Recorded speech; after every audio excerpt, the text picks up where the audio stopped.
ఫిలిప్పీలకు రాసిన పత్రిక 4వ అధ్యాయము 11-12 వచనాలు.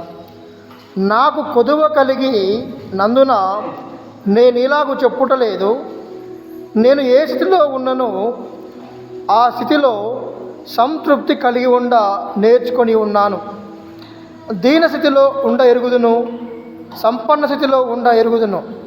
ప్రతి విషయంలోనూ అన్ని కార్యములోనూ కడుపు నిండి ఉంటకును, ఆకలి కొని ఉంటకును, సమృద్ధి కలిగి ఉంటకును, ఆ లేమిలో ఉంటకు నేను నేర్చుకొని ఉన్నాను. నన్ను బలపరచువాని అందే నేను సమస్తమును చేయగలను. మానవ జీవితంలో మానవుని యొక్క జీవితాల్లో మనిషి యొక్క ఆశకు అంతము లేదు. జీవితంలో మనిషి యొక్క ఆశకు అంతము లేదు. ఒకటి పొందుకున్నటువంటి వ్యక్తి ఇంకొంచెం వస్తే బాగుండే అనేటువంటి ఆశతో మానవుడు ఉంటాడు. మన ఆదికాండంలో దేవుడు ఆదాముకు హవ్వకు చెప్తాడు, మీరు చాలా బాగా ఉన్నారు, మీరు నాతో సహవాసం కలిగి ఉన్నారు, మీరు చాలా అందమైన వారు, మీకు మరణం లేదు అని దేవుడు వాళ్ళకి చెప్పినాడు. చెప్పిన తర్వాత అక్కడ కొన్ని విషయాలు చెప్పినాడు దేవుడు వాళ్ళకి. ఏమన్నాడు? అమ్మా, అక్కడ ఒక చెట్టు ఉన్నది, ఆ చెట్టు యొక్క ఫలములు మీరు తినకూడదు. ఇక్కడ ఈ అడవిలో ఈ తోటలో ఉన్నటువంటి ప్రతి చెట్టును మీరు ఆస్వాదించవచ్చు, ప్రతి ఒక్క చెట్టుకున్న ఫలాలు మీరు తినవచ్చు అన్నాడు దేవుడు. చాలా ఉన్నాయి, ఒకటే చెట్టు మాత్రం తినవద్దని చెప్పినాడు దేవుడు. ఆ చెట్టు ఫలం మాత్రమే తినకూడదు అని చెప్పినాడు దేవుడు. అందులో దానికంటే తీయని, దానికంటే అందమైనటువంటి చెట్లు ఉన్నాయి, ఆ ఫలాలు ఉన్నాయి, అన్నీ ఉన్నాయి. కానీ మానవుని యొక్క అత్యాశ ఏమని చెప్పిందంటే, దేవుడు ఏదైతే చేయొద్దు అని చెప్పినాడో దాన్నే చేసింది. సాతాను వచ్చి అబోధ అంటుంది, ఇది నిజమా అంటే మైండ్లో డౌట్ వస్తుందన్నమాట. అప్పుడే మనం ఏమైనా చెప్తా ఉంటే, అట్లన్నా అది జరిగిందా, అయితే ఏమైందంట ఇక అంటాం కదా. అప్పుడే మనిషికి ఏమవుతుంది? మనసులో అనుమానం పుట్టుకొస్తుంది. సాతాను మానవునికి అనుమానంతోనే మనిషిని పాడు చేసి పడేసింది. అక్కడ ఆదాముకు హవ్వకు సాతాను అనుమానంతో తర్వాత జీవితం ఇంకా అందంగా ఉంటే బాగుండే, ఇంకా బాగుంటుంది అని అనుకున్నాడంట. సాతాను చెప్పినాడు, దేవుడు మీకు ఆ పండు తింటే మీరు దేవతల్లాగా అవుతారని చెప్పేసి వద్దన్నాడు. దేవుడు మీకు అవి తింటే మీరు ఇంకా బాగా అవుతారని మీకు వద్దన్నాడు. కాబట్టి అవి తింటే మీరు ఎలా అవుతారంట? దేవతల్లాగా అయిపోతారు. అవి తింటే మీకు మరణం ఉండదు, అవి తింటే మీకు చావు అనేది ఉండదని ఒక తప్పుడు మాటను, అనుమానమును మనసులో చొప్పించి పాపం చేసే విధంగా తయారు చేసినాడు ఎవరు? సాతాను. ఇప్పుడు హవ్వ ఏం చేసింది? యాక్చువల్గా ఆ పండు తినొద్దు అంతే. ఇప్పుడు మన ఇంట్లో కొన్ని సరుకులు తీసుకొస్తాం, మనం తెస్తామా లేదా? వారం కోపారి కానీ నెలకోసారి కానీ సరుకులు తీసుకుని వస్తాం. తెస్తామా దేమమ్మా? చక్కెర కొంటామా కొనం? మనం చక్కెర కొంటాం. ఉప్పు కొంటామా కొనమా? పప్పు కొంటాం కదా, నూనె కొంటాం, బియ్యం కొంటాం, ఇంకా రకరకాల వస్తువుల్ని మన ఇంట్లో ఏమైతే అవసరం ఉంటాయో అవన్నీ కూడా కొనుక్కోవడానికి మనము షాప్కి వెళ్తాం.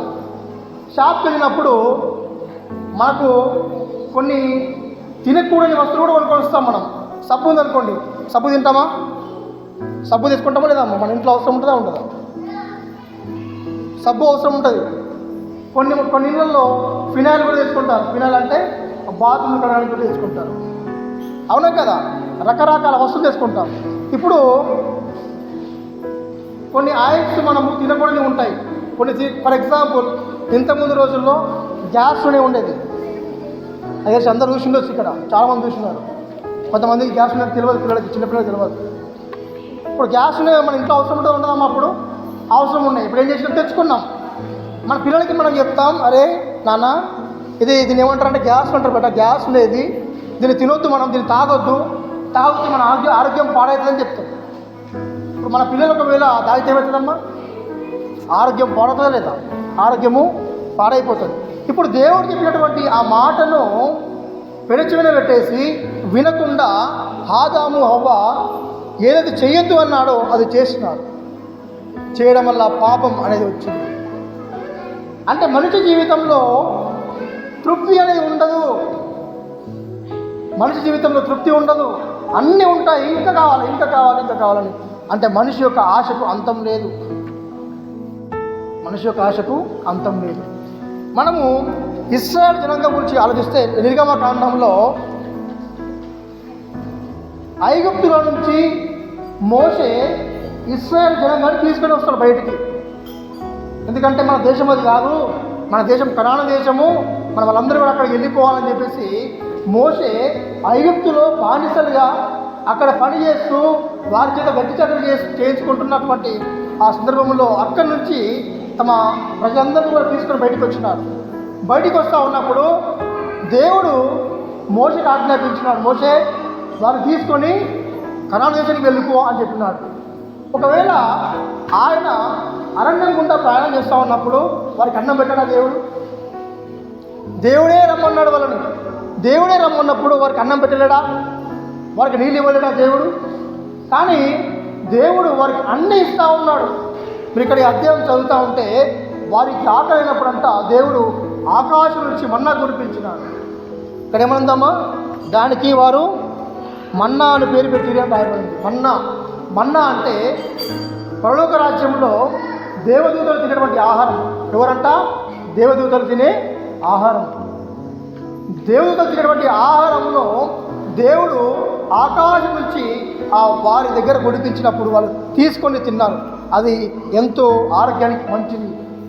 దేవుడు వాళ్ళకి వాళ్ళ ఆహారాన్ని కూడా వారికి అందించినాడు.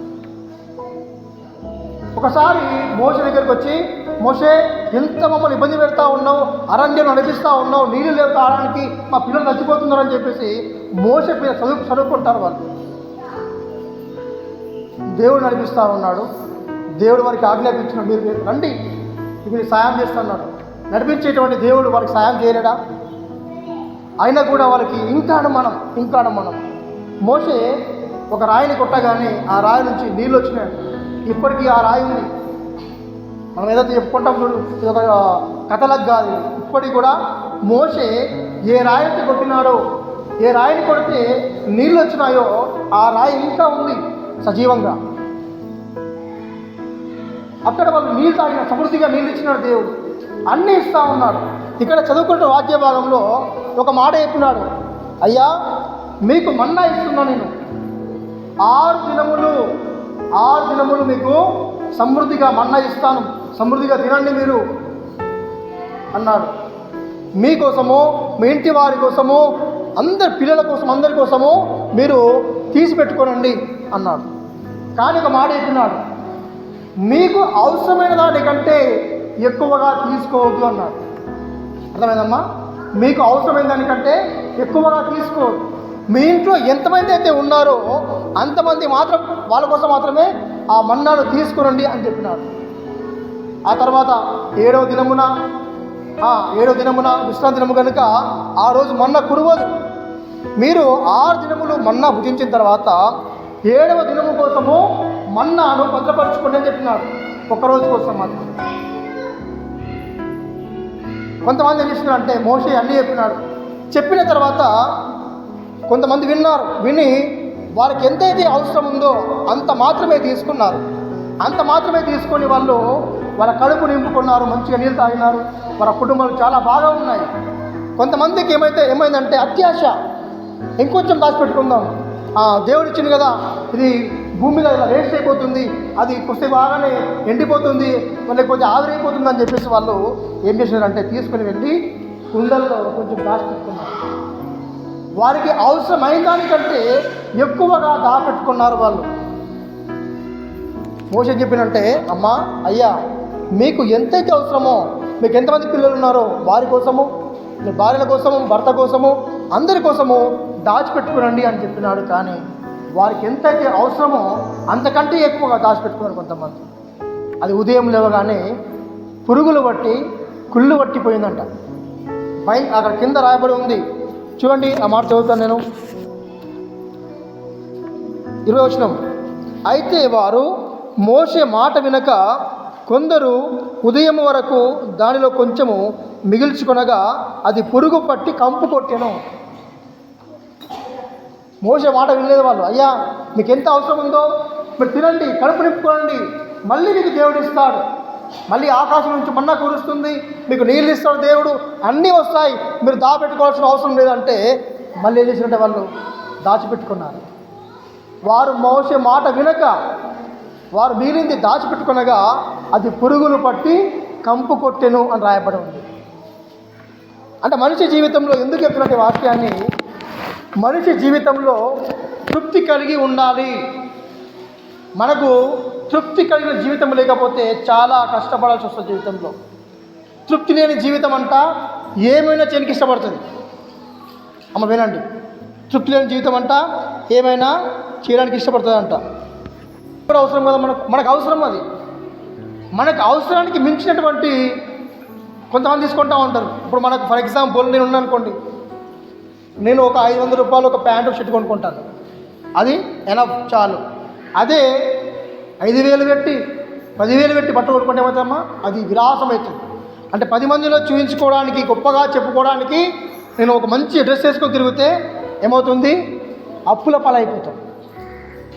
అది అవసరం కాదు, అది విలాసం అవుతుంది, కోరిక. దేవుడంట మనిషి యొక్క కోరికలు తీర్చారు. చాలామంది కోరికలు తీర్చుకోవడానికి ఎక్కడో నడుచుకుంటూ పోతూ ఉంటారు. మన దేవుడు యేసుక్రీస్తు దేవుడు ఆయన కోరికలు తీర్చే దేవుడు కాదు. అమ్మ వినండి, మన దేవుడు కోరికలు తీర్చే దేవుడు కాదు. నా దగ్గర ఉన్నటువంటి బైబిల్లో ఉన్న దేవుడు అంట ఆయన కోరికలు తీర్చే దేవుడు కాదు. ఎవరమ్మైనా కోరికలు తీర్చే దేవుడు కాదు. నువ్వు కోరుకున్నదల్లా నీకు ఇవ్వడానికైనా ఆయన అలాంటి దేవుడు కాదే. ఆయనంట నీ అవసరాలు తీరుస్తాడు. నీకేమైతే అవసరమో ఆయనకు తెలుసు కాబట్టి నీ అవసరం మాత్రమే తీరుస్తాడు. ఈరోజుకు నీకు ఇది అవసరం ఉందా, తీసుకో. కొంతమంది ఏం చేస్తారంటే, పక్కన దగ్గర మొన్ననే చీర తీసుకొచ్చింది 5,000 పెట్టి, ఇక ఆమె భర్తకు సదాయిస్తుంది, ఇక నువ్వు కూడా తీసుకుదా. మనం ఎంత తక్కువ అనిపించాలి సమాజంలో, ఆమెను ఎక్కువనా? ఏం చేస్తామమ్మా, ఖరీదైన బట్టలు తెచ్చుకుంటాం. అవసరమా మనకు? అవసరం ఎప్పుడు ఉంటుందమ్మా? కొంత పెళ్ళిళ్ళప్పుడు 5,000 10,000 పెట్టి 15,000 పెట్టి కొంటూ ఉంటారు. అదే విలాసవంతంగా జీవించడానికి ఎవడో ఏమో తెచ్చుకున్నాడని చెప్పేసి మనం ఏం చేస్తామంటే, వాడిని చూసి పులిని చూసి నక్క వాత పెట్టుకుంటా. చూడండి, పులికి వాతలు ఉంటాయి, నక్కకు ఉంటాయా? వాతలు ఉండవు. అది అంటదంట, దానికి ఎందుకు వాతలు ఉండాలి, నేను కూడా పెట్టుకుంటాడంట. పులిని చూసి నక్క వాతలు పెట్టుకున్నట్టు మనం ఉండకూడదు. ఏంటంట, మనకెంతైతే అవసరమో బట్టలు అవి మాత్రమే తెచ్చుకోవాలి.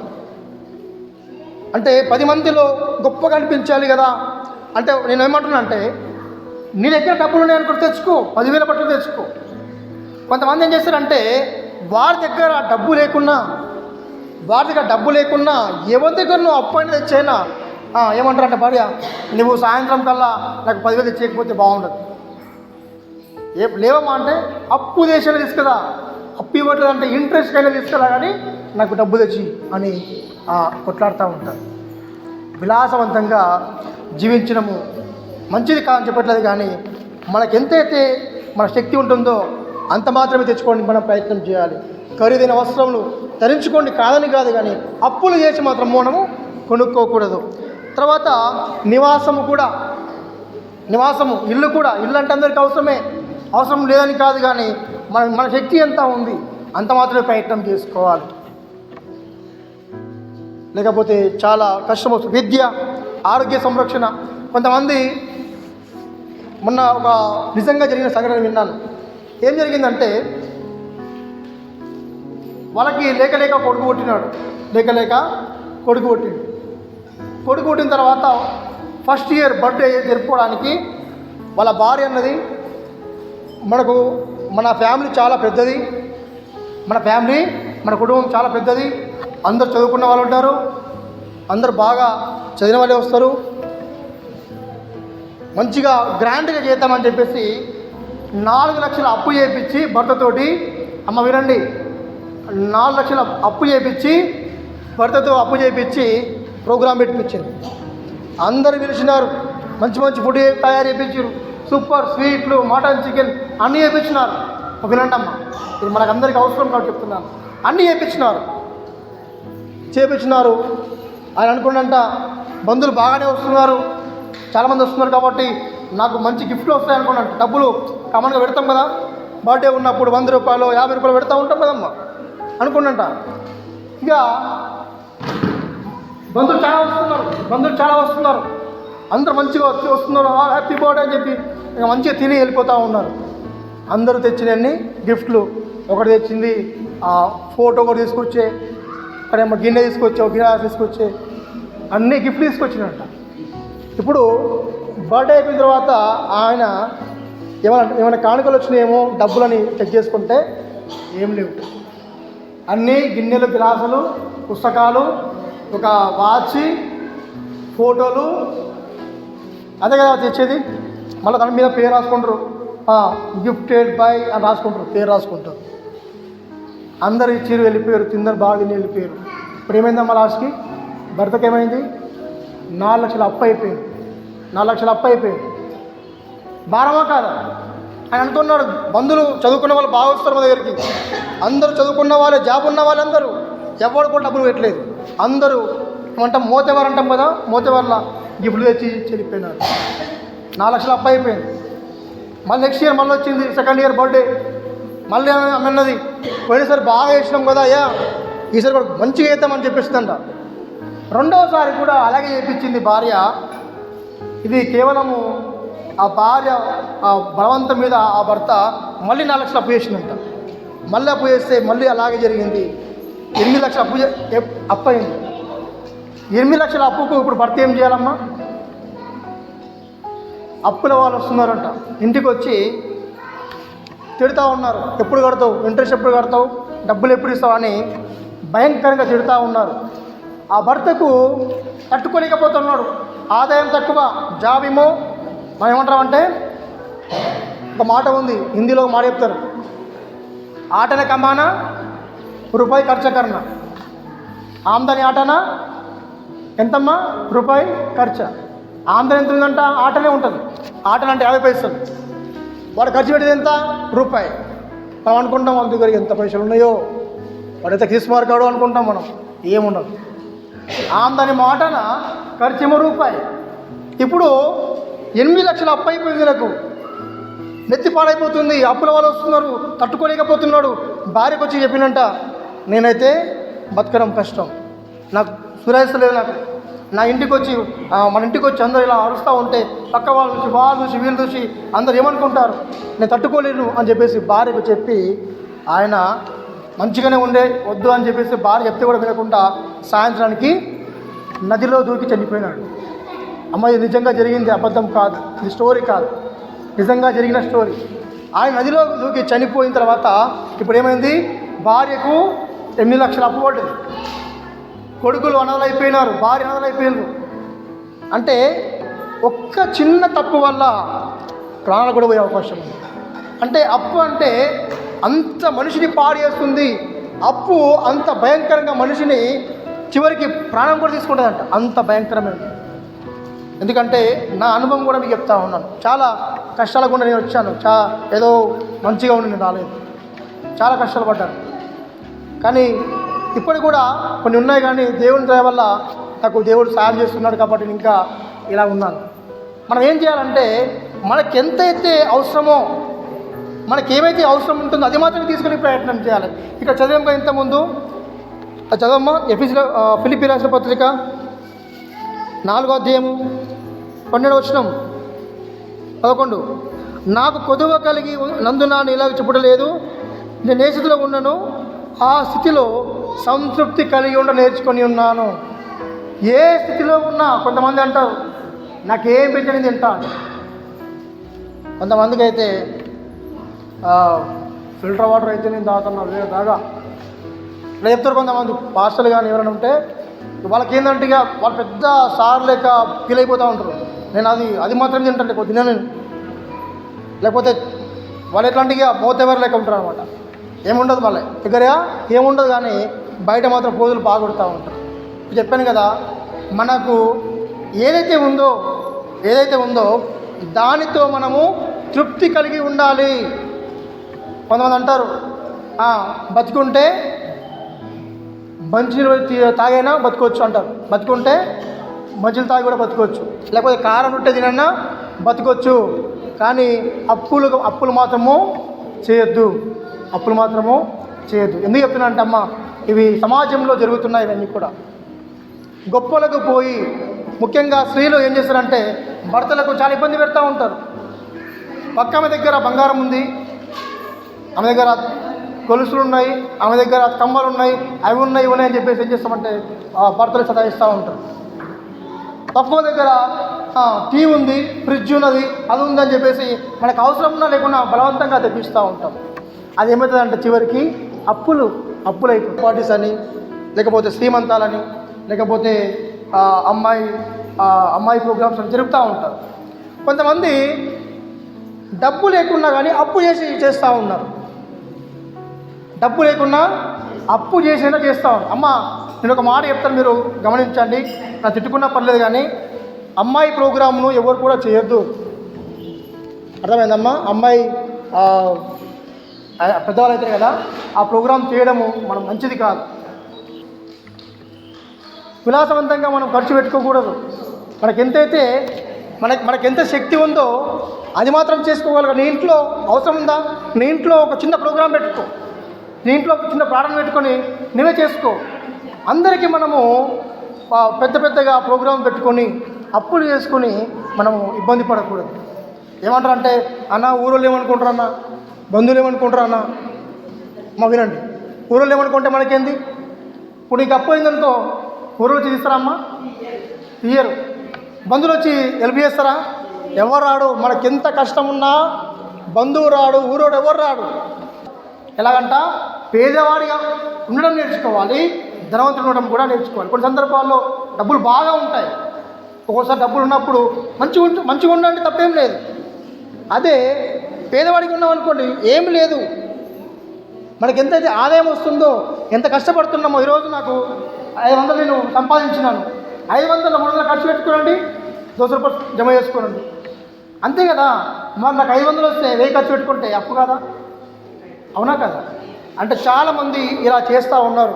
మన ఊర్లోని కాదు కానీ చాలా విలేజెస్లో తల్లిదండ్రులు అనవసరంగా కష్టపడతా ఉన్నారు, అప్పులు చేస్తూ ఉన్నారు. అందుకే పౌలు అంటా ఉన్నాడు, ఏ స్థితిలో ఉండడం కూడా నేర్చుకోనండి. ఆహారం ఉందా, తిను మంచిగా ఉండు, లేదా నీళ్ళు తాగిన బతుకు అంటాడు. ఆకలి ఉండడం నేర్చుకున్నాను, సంతృప్తిగా తినడం నేర్చుకున్నాను అంటాడు. పౌలు ఏమంటాడంటే, నా కడుపులో అన్నం లేకపోతే కూడా ఉండగలుగుతా, అది కూడా నేర్చుకున్నా అంటాడు. నా కడుపులో బాగా తిన్ననుకో, అది కూడా ఉండడం నేర్చుకున్నా. సంతృప్తిగా తినడం నేర్చుకున్నా, ఆ కడుపులో ఏమి లేకున్నా కూడా నేను బాధపడ అంటా ఉన్నాడు పౌలు. అంటే మనమంట కొన్ని విషయాల్లో బైబిల్లో ఇవన్నీ క్రైస్తవులుగా మనం ఎప్పుడు కూడా దీవెన గురించి, ఆశీర్వాదాలు వస్తాయి, ఇవిగా బోధ అంటే ఇలాంటివి నేర్చుకోవాలి. మన పిల్లలకు మనం బోధించాలి. మన పిల్లలకు అది వద్దు బిడ్డ, ఇది వద్దు బిడ్డ మనం నేర్పించాలి. మనం కొంతమంది విలాసవంతంగా ఏం చేస్తారు, ఈ మధ్యలో ఈఎంఐ ఎక్కువ అయిపోయింది. ఈఎంఐ అంటే ఎవ్రీ మంత్ ఇన్స్టాల్మెంట్. ఏం చేస్తారంటే టీవీ కొంటారు, కొని అంటే మేము కూడా వేసినాం, కానీ మాకు ఆ రోజుల్లో మేము కట్టగలుగుతాం కాబట్టి తీసుకున్నాం. ఇప్పుడు నాకు శక్తి లేదు కాబట్టి తీసుకోలేను. కానీ ఇప్పుడు ఏం చేస్తారంటే చాలామంది 10,000 టీవీ కొనుక్కుంటే ఓకే, అందులో మంచి బొమ్మలు వస్తాయి, చూడవచ్చు మనం. కొంతమంది ఏం చేస్తారంటే పెద్ద అనిపించాలి, అందరిలో సూపర్ అనిపించాలి, మనం బాగా మంచిగా అనిపించాలి, 50,000 టీవీ కొనుక్కుంటారు. 50,000 టీవీ అంటే నీ ఇంట్లో దర్వాజలో కూడా పట్టదు, అది అంత పెద్ద టీవీ తెచ్చుకొని గోడ కలిగేసుకొని ఊరుకుంటారు. ఏమొస్తాయంటే ఈ టీవీలో అవే బొమ్మలు, ఆ టీవీలో అదే బొమ్మలు, కొంచెం పెద్దగా చిన్నగా వస్తాయి అంతే. ఇప్పుడు మళ్ళీ ఏం చేయాలి, నెల కాగానే 4వ తారీఖు 3వ తారీఖు రాగానే వాడేమంటాడు, 4,000 కట్టు అంటాడు. అంటే మనకు ఏదైతే అవసరం ఉందో అంతవరకు మాత్రమే తెచ్చుకుందాం. అంతకు మించి తెచ్చుకోవడం వల్ల మనము చాలా ఇబ్బందుల్లో పడతాం అనే విషయం మనము నేర్చుకోవాలి. ఇక్కడ అవసరాలు, కోరికలు, ఇక్కడ దేవుడంట యేసుక్రీస్తునందు ప్రతి వారి యొక్క అవసరమును తీర్చడానికి దేవుడంట శక్తి గలవాడై ఉన్నాడు. మన యొక్క అవసరాలు తీర్చుకోవడానికి, మన యొక్క అవసరాలు తీర్చుకోవడానికి దేవుడు మనకు శక్తినిస్తాడు. చాలామంది కోరికలు కోరుకుంటూ ఉంటారు, అది కాదు, ఇది కావాలి, అది కానే కాదు. బైబిల్లో అవి లేవు. చాలామంది మనకు చెప్తారు, పాస్టర్లు కూడా చెప్తారు, అమ్మ నువ్వు అది కోరుకో, నువ్వు వాడికి పో, నువ్వు డబ్బులు ఇవ్వు, అది కట్టు, ఇది కట్టు, లేకపోతే నువ్వు వారం రోజులుదా, 2 వారాలదా చర్చికిదా, లేకపోతే అటు నడుచుకుంటావు. అవన్నీ లేవు బైబిల్లో. కోరికలు కోరితే తీర్చేవాడు దేవుడు కాదు. మనం కోరికలు కోరితే తీర్చేవాడు దేవుడు కాదు. మన కోరికలన్నీ తీరిస్తే ఆయన దేవుడే కాదు. ఆయన మన అవసరాలు తీరుస్తాడు. మనకేమైతే అవసరమో అది ఇస్తాడు. మనం